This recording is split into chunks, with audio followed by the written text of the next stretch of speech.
It is 6 a.m. and you're watching Denver7 News. Keys, wallet, phone, mask. Masks are now mandatory across Colorado. I'm hoping that the people of Colorado, that this is a wake-up call for those who might have become a little bit lax. Already, the governor's order is facing resistance. This order, if that's what we're calling it, hasn't created any new course of action under criminal law. But health officials in a county where cases have dropped by half in the last month want you to know masks work. These efforts, they work. These interventions work. Plus, focusing on efforts to keep our kids safe from gun violence. I'm Denver7's Micah Smith, and a group of Montbello teens say they're tired of burying their friends. I'll have more on the Enough is Enough march coming up. Good Friday morning, and thank you for ending your week with us. I'm Molly Hendrickson. And I'm Brian Sanders. A really nice start to our day, but we are heating up once again for the weekend. Meteorologist Lisa Hidalgo joins us from her home weather center for a check of our Denver7 forecast. Yeah, and we hit highs in the mid to upper 90s yesterday. Similar scenario today. Right now, 66 in Denver. What a pretty start to the day. Obviously, that sun is going to be bright on the eastbound drive this morning. Winds are calm, and we have some cities right now in the 70s, including Arvada, Broomfield, Boulder. You're right at around 70. A little cooler in spots like Littleton at 58, Centennial right now, 67, 40s and 50s in the mountains. Take a look at our warm-up. It's going to be a little warmer earlier on. By about 11 o'clock, we're at 88. We'll see highs right around 93 to near 95 in Denver. Triple-digit heat returns to southeastern Colorado, and at this point, no fire weather warnings for the state, but we are still looking at some pretty high fire danger. That could go up even higher tomorrow. We'll take a look at just how hot it gets for the weekend coming up. And beware of that sun glare out there this morning. Beautiful start to your morning, but you can see it could be blinding in some areas. This is at I-76 and Federal, where traffic is running okay right now out there this morning. For the most part, it's looking great across the highways. Take a look at the big map. It's looking good through that section. Like I said, 270, I-76 through Commerce City. Here's your drive times on I-70, about 10 minutes from Pena Boulevard to I-25. Looking great through Cherry Creek Reservoir there on 225 southbound, less than 5 minutes from Parker Road to I-25 there. That can get jammed up pretty quickly on a typical morning. And on the southwest side of town through Highlands Ranch, we are in the green on 470 there. Masks are now mandatory for everyone in Colorado, no matter where you live, no matter whether you think they work or not. The governor's order for anyone over the age of 10 went into effect at midnight. And that means you'll have to wear a mask in and out of all businesses and transportation services like RTD trains and buses. There are exceptions for when you're eating or receiving facial hair or beard trimmings. First responders and religious officiants also have exceptions, along with people who have trouble breathing. Denver7's Nicole Brady is live for us this morning. And Nicole, the order is facing backlash and maybe even a legal challenge already.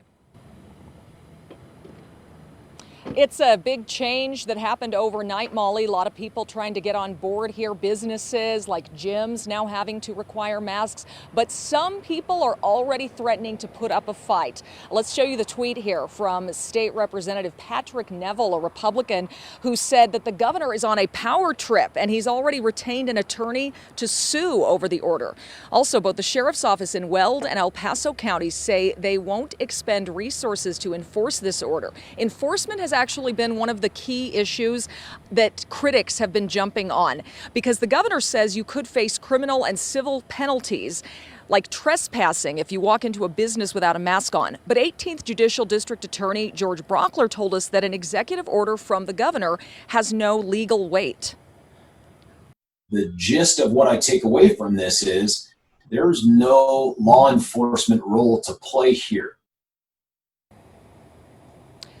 Now, the Douglas County Board of Commissioners, which was already planning to opt out of the Tri-County Health Mask Order, is now telling citizens here to follow the governor's order and wear a mask. We're live in Highlands Ranch this morning. Nicole Brady, Denver7. And to make sure you know everything about the mandate, the state is sending out an emergency alert text at 9 this morning. It will include a link to the state's COVID-19 website where you can read up on the restrictions yourself. The mask mandate is in effect for 30 days right now. And throughout the hour, we'll be bringing you different perspectives on the mask mandate as part of our 360 reporting. First, we hear from Coloradans who find no problem with the masks. I also feel safer myself wearing it. I mean, it's really just not that hard. It doesn't infringe on your right. But there are still Coloradans who think this kind of mandate and power by Governor Polis is an overreach. Douglas County Representative Mark Baisley thinks it should stay at the local level. I would find it an appropriate action by a county, and I'd love for it to be my own of Douglas County to step up and say, yeah, we're not going to keep going down this path of autocracy. We will share more of your 360 views throughout the hour, and we want you to continue sharing your perspectives with us. You can send an email to 360@thedenverchannel.com to weigh in. And this is our latest update on the number of COVID-19 cases in Colorado. There were another 571 cases reported yesterday. That's an increase of 102 from Wednesday. The state epidemiologist says our weekly case average has been climbing since mid-June. As cases rise, so does the stress on our hospital systems. This graph shows the number of coronavirus patients in the hospital day to day. And we've seen that number trending up with 389 hospital beds in use right now. State health officials warn our hospital ICU capacity could reach its limit by early September if masks and social distancing are not prioritized. New research from CU Denver finds we are social distancing just 41% of the time.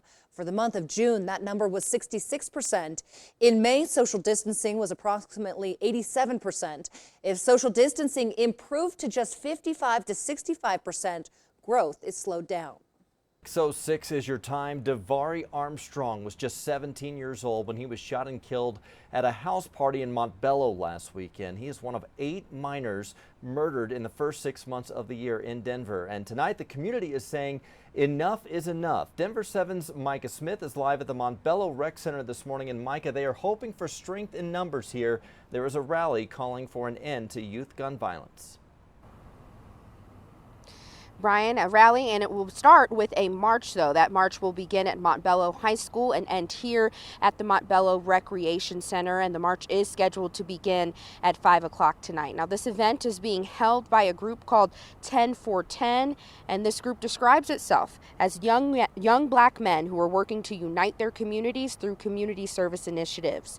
10 for 10 hosts events and vigils for teens who have been killed by gun violence. Their last vigil happened just one day before 17-year-old Davari Armstrong was shot and killed at a house party in Denver.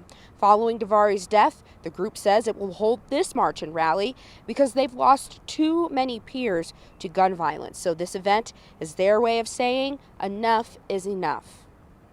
We're going to have speakers who actually come from these low disenfranchised communities that are experiencing these things firsthand, whose cousins, whose mothers, whose brothers is dying from these events.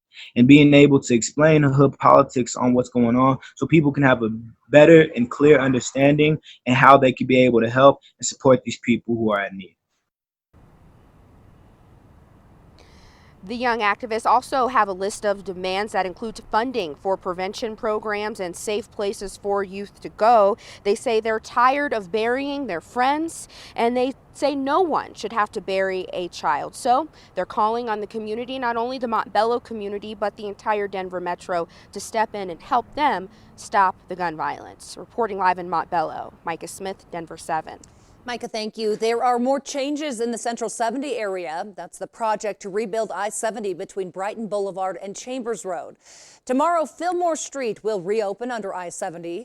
It's been closed for several months while crews excavated under the road to work on the new underground section of I-70. With Fillmore opening, Clayton Street will close tomorrow. It's scheduled to close for about a month so crews can finish some work on the street. Clayton will reopen next month before school starts. There is Swansea Elementary School right there in the neighborhood, and Columbine and Clayton streets are usually the roads that folks use to drop their kiddos off at school. So we need to make sure that that is open before the first day of school.